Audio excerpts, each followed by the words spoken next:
So Prince William and Catherine just confirmed the official date for their coronation, and the announcement lasted less than 3 minutes, but honestly, every second of it shattered decades of expectation. The date is June 2nd, 2027, at Westminster Abbey, and what's already being called historic isn't just the ceremony itself, it's everything that had to break and rebuild behind closed doors to make that 3-minute statement possible. When you actually look at what was said versus what happened in the weeks leading up to this, the timeline gets really complicated and surprisingly emotional, because this isn't a story about a son waiting to inherit a title.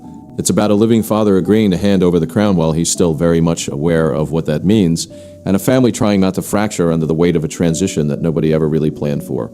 Before we get into the private confrontations and the sealed letters and the moment that almost derailed the entire ceremony, hit subscribe and join us here at Crown Watch so you don't miss what comes next. Standing side by side, Prince William and Catherine confirmed the date, and William tightened his hand around the lectern before saying June 2nd a second time. That small pause betrayed everything he refused to say aloud. The date falls 74 years after Queen Elizabeth II's coronation, deliberately binding the new reign to the woman whose long service defined modern royalty. Westminster Abbey, the ancient church where British monarchs are crowned, would now become the place where a son formally stepped beyond his father, and Catherine watched him with pride, but sorrow moved beneath her calm expression. She knew the crown would not simply change their names, it would reshape their marriage, narrow their privacy, and place George, Charlotte, and Louis beneath a harsher light. The princess had spent weeks beside William during sealed meetings with Charles, Anne, senior constitutional advisors, and the Archbishop of Canterbury, who traditionally conducts a coronation. The cameras stopped, the room felt quiet, and William turned toward his wife and asked almost too softly to hear, "Are you ready?" Catherine reached for his hand and answered, "We have to be."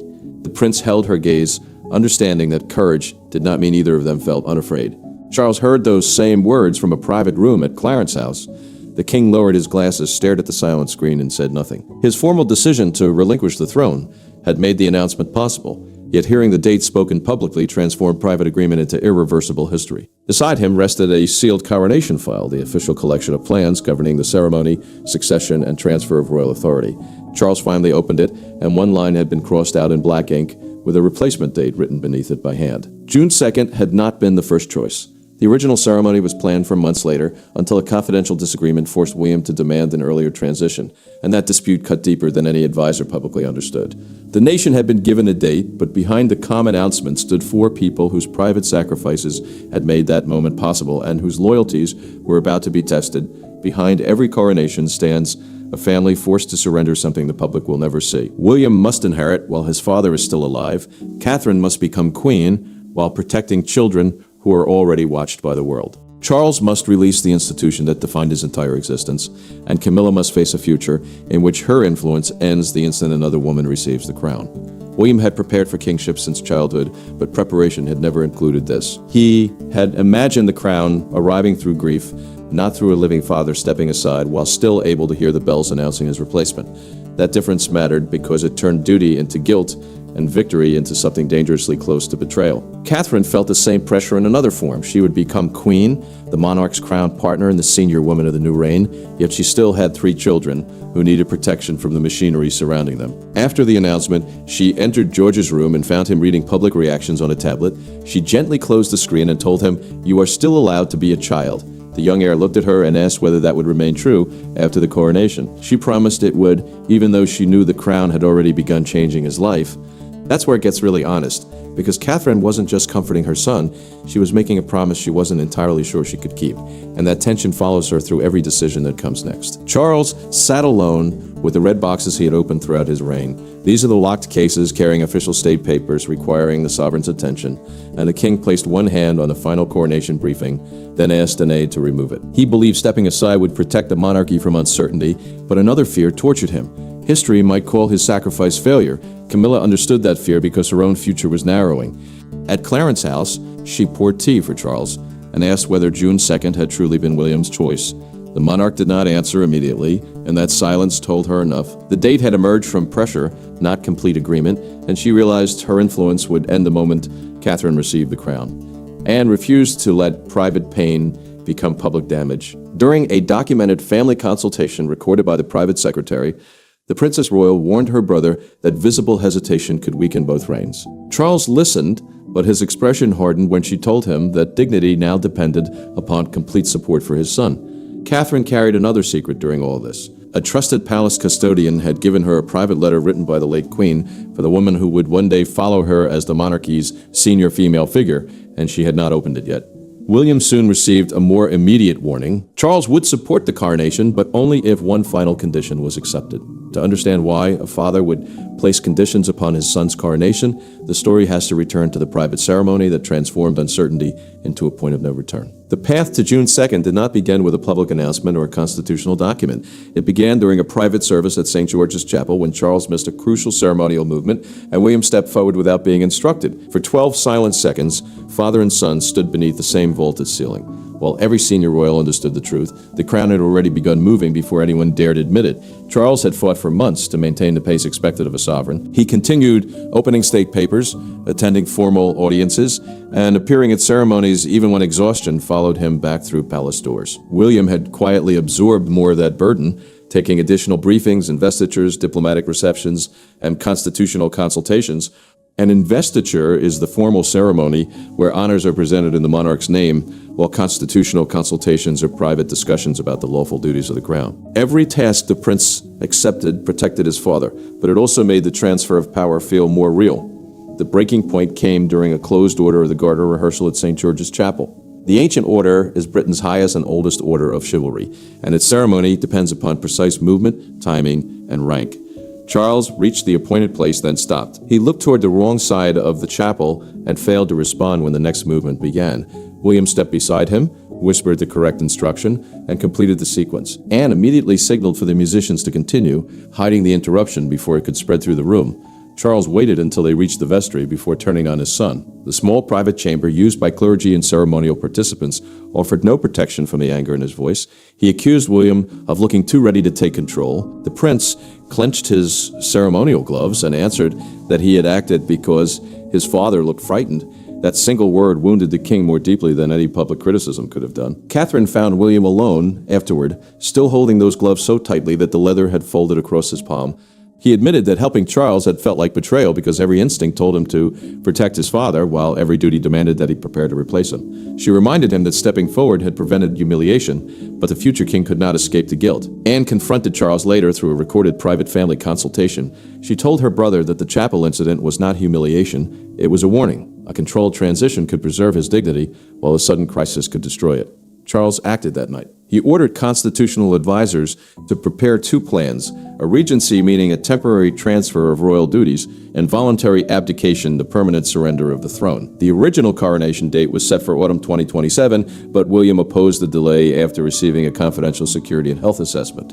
The king finally accepted June 2nd, yet he demanded that one disputed moment be removed from the ceremony. That demand would soon bring father and son into the same room, without advisors, cameras, or ceremonial protection, and neither man would leave unchanged. The confrontation began with no raised voices. Charles sat at one end of a long table, William at the other, and between them rested the coronation order of service. One paragraph had been crossed out in black ink. It concerned the moment the former sovereign would publicly pledge loyalty to the new king. Charles called it unnecessary humiliation. William called it the only gesture capable of ending months of dangerous speculation. Charles ordered every aid from the private library, then closed the door himself.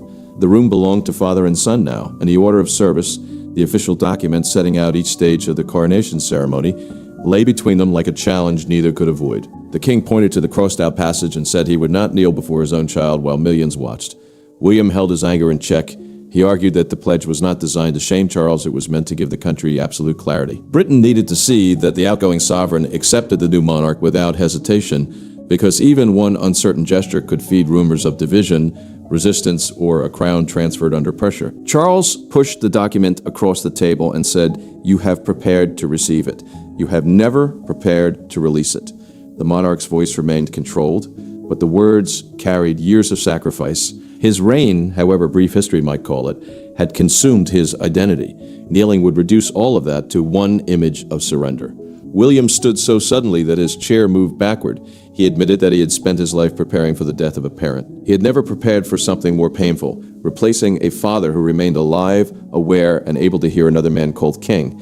The prince said the crown did not feel like victory. It felt like taking something Charles still loved.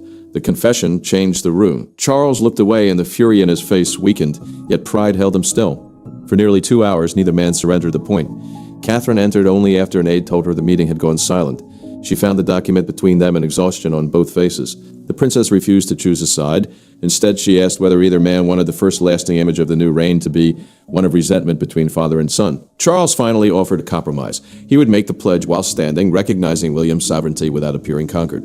The future king accepted. Neither smiled, but the danger between them eased. Then Charles revealed the deeper threat through a documented note from the Lord Chamberlain's office.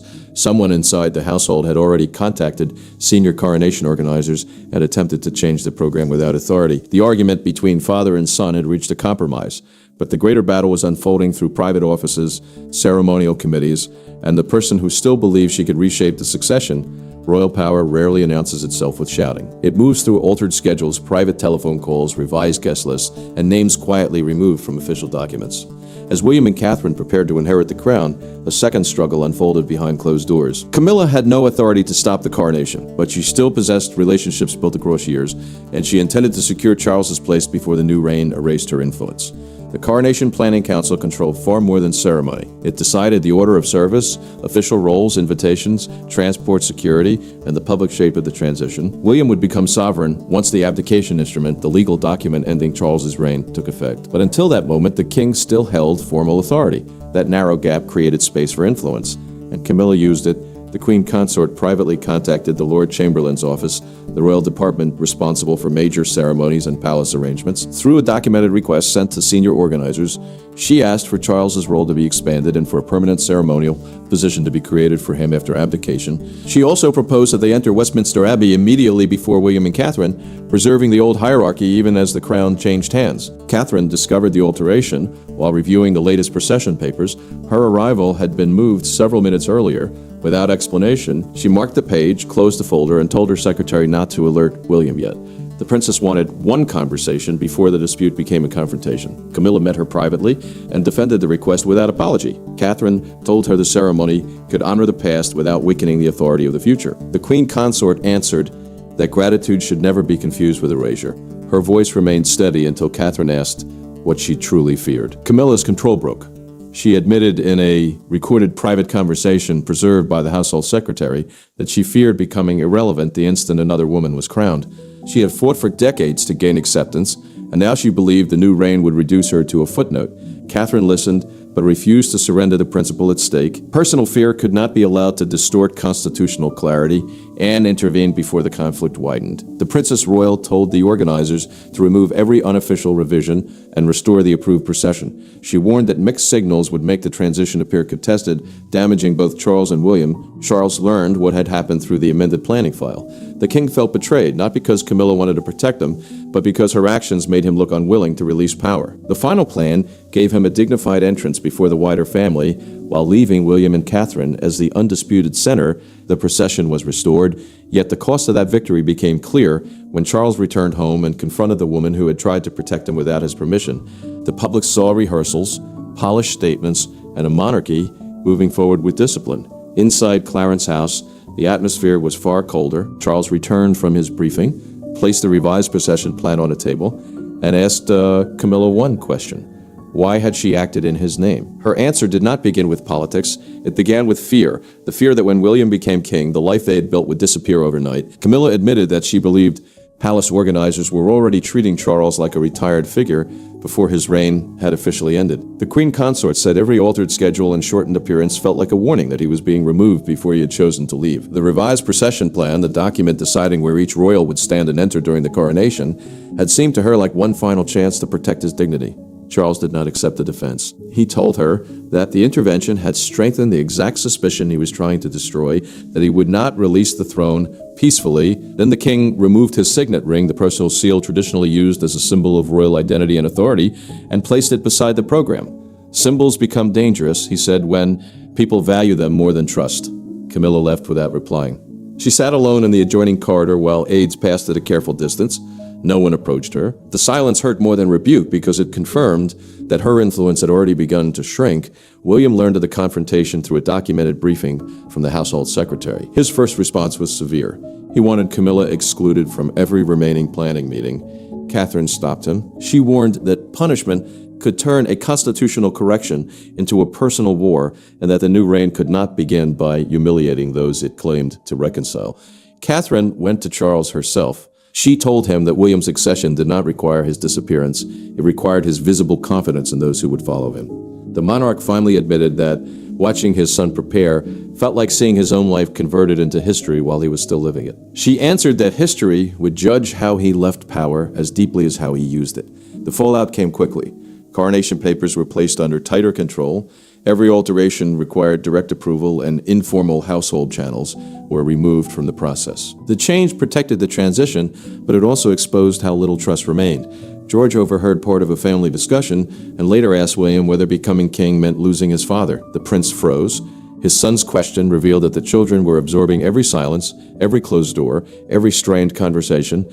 William went to Charles that evening, not as heir, but as a son. He found the study empty. On the desk lay the unsigned abdication document, the legal instrument that would permanently end the king's reign. The empty chair left William facing the full loneliness of succession until Catherine found him beside the unsigned document and forced the future king to confront what he truly feared. No advisor witnessed the moment that finally secured the coronation. There were no cameras, red boxes, or constitutional experts. Only William and Catherine standing together beside the document that would make them king and queen. He confessed that he could command the ceremony, but could not promise that the crown would leave their family untouched. She answered by placing the late queen's sealed letter between them and breaking its wax. William did not hide behind duty. He admitted that his greatest fear was not failing as king, but becoming so consumed by the role that George, Charlotte, and Louis would grow up feeling the same emotional distance he remembered from childhood. The draft coronation oath, the formal promise a monarch makes to serve the country and uphold its laws, rested unopened beside him, yet the future king could think only of what that promise might cost at home. Catherine confessed that she feared the crown too. She knew the public would expect calm even during exhaustion, grief, and private family strain. The princess worried that strength would be measured by how little pain she showed. Then she unfolded the late queen's letter, preserved through a documented instruction left with a trusted palace custodian. The message was direct. It warned them never to confuse silence with strength or duty with the absence of love. The monarchy, it said, survives only when the people wearing the crown remain recognizably human inside their own family. William read the words twice. Catherine watched his expression change as the burden before them became a choice rather than a sentence. William removed the oath from its folder and wrote a private promise beneath it. Their children would never be treated merely as future instruments of the institution. George, Charlotte, and Louis would understand duty, but they would also know affection, honesty, and freedom from fear. Catherine agreed to stand beside him, not as decoration, but as an active partner shaping the values of the reign. Charles entered only after his son invited him. William told the king that the new monarchy would honor his service without pretending the transition was painless. The monarch listened, then sat before the abdication instrument, a legal document permanently surrendering the throne. Charles signed. He set down the pen and asked that history remember the decision as protection, not retreat. William answered that it would. Father and son embraced briefly, ending the conflict that had threatened to poison the coronation before it began. Catherine lifted the signed document, but did not call an aid. She allowed both men several silent moments to accept what had happened. One reign had ended, another had become inevitable. With the signature complete and the family finally united, the palace released the full coronation program, and the world responded with an image no private meeting could have predicted. By sunrise, the coronation date had moved beyond palace walls and into the streets. Newspapers carried the same image, William and Catherine holding hands after their announcement, with Charles visible behind them in the doorway. The photograph captured succession without hostility and sadness without defeat. Yet the strongest public reaction did not appear in print. It gathered outside Buckingham Palace, where 3 generations stood beneath one handwritten message. The palace released the full program shortly after dawn. It confirmed June 2nd, Westminster Abbey, the procession route, the ceremonial rolls, and Charles's public pledge of loyalty to the incoming king. Westminster Abbey is the historic church where British monarchs are crowned, while the procession route is the official path the royal family follows before and after the ceremony. Those details matter because they showed the transition was no longer private, reversible, or hidden behind sealed doors. The media first focused on one extraordinary fact: a living former sovereign would attend his son's coronation. Some feared the moment would look like defeat, others expected resentment. Then the national mood shifted. Hundreds gathered outside Buckingham Palace. A child lifted a handmade sign above the crowd that read, "Thank you, Charles, we are ready, William and Catherine." The word spread across broadcasts within minutes. They honored the departing monarch without rejecting the future, and that balance became the emotional center of the day. One major broadcaster described the announcement as a transition of service rather than a transfer born from crisis. A leading newspaper placed the three royals on its front page beneath the headline, "One crown, two reigns, no civil war." Suspicion began giving way to acceptance. William watched the crowd coverage with George beside him. The young heir said the sign seemed to honor both his grandfather and his father. The prince looked away, visibly moved, because his son had understood what adults had struggled to express for weeks. Catherine received thousands of messages praising her as both a mother and future queen. The response carried its own pressure, but it also showed that the public expected the new reign to feel more human, more open, and less distant. Charles answered the final doubt through a recorded palace address. The king declared that his confidence in William and Catherine was complete. Camilla stood beside him, but remained silent. Afterward, she met Catherine privately and apologized for trying to alter the procession. Catherine accepted the apology, but she made one boundary clear. Private fear could never again interfere with public duty. Camilla agreed. The country had accepted the date. Charles had released the crown, and the family had survived its private struggle, leaving only the ceremony that would define what the new reign truly stood for. On June 2nd, 2027, the bells of Westminster Abbey announced more than the beginning of a reign. They marked the completion of a difficult promise between a father, a son, and the woman who had held their family together. William entered, carrying the burden of expectation. Catherine walked beside him, carrying the strength of quiet endurance. Charles arrived not as a defeated king, but as the man whose final act protected the crown. William and Catherine entered together, making the meaning of the day unmistakable. This would not be a solitary rise to power. It would be a partnership. The coronation, the sacred ceremony in which a monarch is formally crowned and publicly commits to serving the nation, placed the future of the monarchy upon both of them. Their shared entrance showed that duty would no longer be carried in emotional isolation. Charles took his designated place beside Camilla without hesitation. The former sovereign allowed the incoming couple to command the ceremony, and the queen consort did not attempt to reclaim the influence she had once feared losing. Their restraint mattered because one wrong gesture could have revived every rumor of bitterness that the family had worked so hard to silence. The decisive moment came during the formal pledge. Charles stood, looked directly at William, and promised loyalty to the new sovereign in a clear, steady voice. The words ended all remaining doubt. The new king briefly lowered his head before answering, acknowledging not only a former monarch, but a father whose sacrifice had made peaceful succession possible. Catherine received her crown moments later. The queen immediately looked toward George, Charlotte, and Louis. Her first instinct was not triumph, it was reassurance. George appeared overwhelmed by the scale of what had happened, but William met his eyes and gave a calm nod, reminding the young heir of the private promise that no child would become merely an instrument of the institution. Anne watched Charles after the crowns were placed and saw something finally leave his face. The tension was gone. The Princess Royal understood that her brother had not lost the monarchy in that moment. He had protected it by knowing when to release it. Camilla approached Catherine after the service and took her hand. The gesture was simple, but its meaning was final. She accepted that her influence had changed, while the new queen made clear that a valued place within the family still remained. William's first recorded address honored Charles's service, Catherine's courage, and the public's trust. He promised a monarchy built upon responsibility, openness, and compassion. Then he left the abbey beside his wife, not as a son who had defeated his father, but as a successor who had completed his work. Charles's abdication was not the collapse of his kingship, it was its most selfless expression. The coronation succeeded because the family chose reconciliation over rivalry, clarity over ambition, and service over possession of power. The crown had passed, the conflict had ended, and a new reign began with the one victory no ceremony could manufacture. A family entering the future without abandoning one another,